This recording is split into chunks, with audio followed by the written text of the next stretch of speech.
Welcome to the Instructional Technology Timeline, brought to you by Team BAM. I'm your first host, Michael Piotrowski. To start off our presentation, I would like to read you the definition of the word instruction, taken from the American Heritage Dictionary. It goes as follows: the act, practice, or profession of instructing. Now let's look at the word technology, also taken from the American Heritage Dictionary. Electronic or digital products and systems considered as groups. That seems logical, but if we look a little bit further into that definition, we find another explanation. The body of knowledge available to a society that is of use in fashioning, implements, practicing manual arts or skills, and extracting or collecting materials. That seems like the term we're looking for. In short, a device that aids the practice of instruction. Now, if we were to make a timeline of these devices, we would need more than just 15 minutes to cover every item that has influenced the world. What I will do in the next 4 minutes is try and narrow down the pivotal devices which we as a group feel should be mentioned. To start off the timeline, we'll have to travel back to approximately 30,000 BC, when the first form of manufactured communication was documented on wall caves. Supplied by pigments of fruit juice, colored minerals, and even some animal blood, cave drawings became arguably the first form of shared information to others with tools. Now I say arguably because if you consider a little fruit juice on the wall, wouldn't you consider grunts, howls, and screams a form of spreading information as well?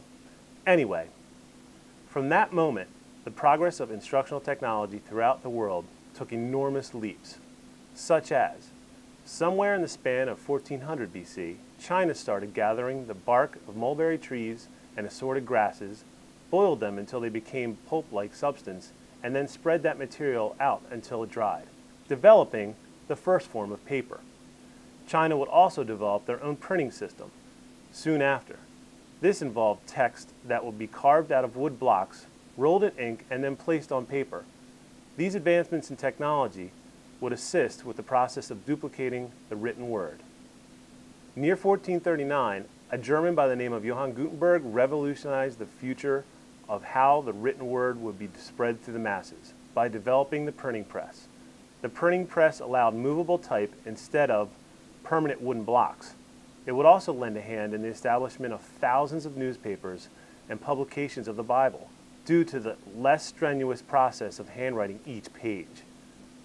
In 1888, Thomas Edison's invention of the kaleidoscope would revolutionize how we would not only tell stories, but also how we documented history. Within a few years, no matter what language was spoken, people of the masses would soon be entertained and enriched by moving pictures on a large screen. Just about that same time in 1895, a 21-year-old Guillermo Marconi would develop the way to send wireless telegraph signals across the air to another receiver.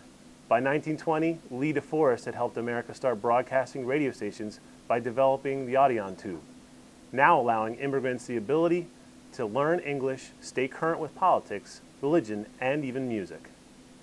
Soon to follow would be the great invention of Philip Farnsworth in 1927, who at the age of 22 created a vacuum tube, which would allow moving pictures to be captured from a camera and transmitted to a monitor in another location. By the 1940s, 3 major television networks would broadcast most of the stations, and the world would soon follow. Viewers could now learn about faraway locations while sitting in the locations of their living room.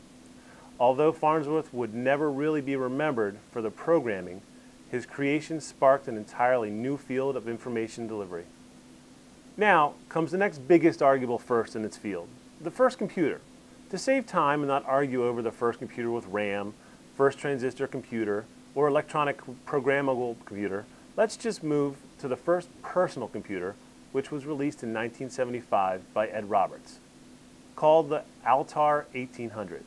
We chose this personal computer because once they were packaged to be in homes across the world, it opened up numerous doors in the instructional field.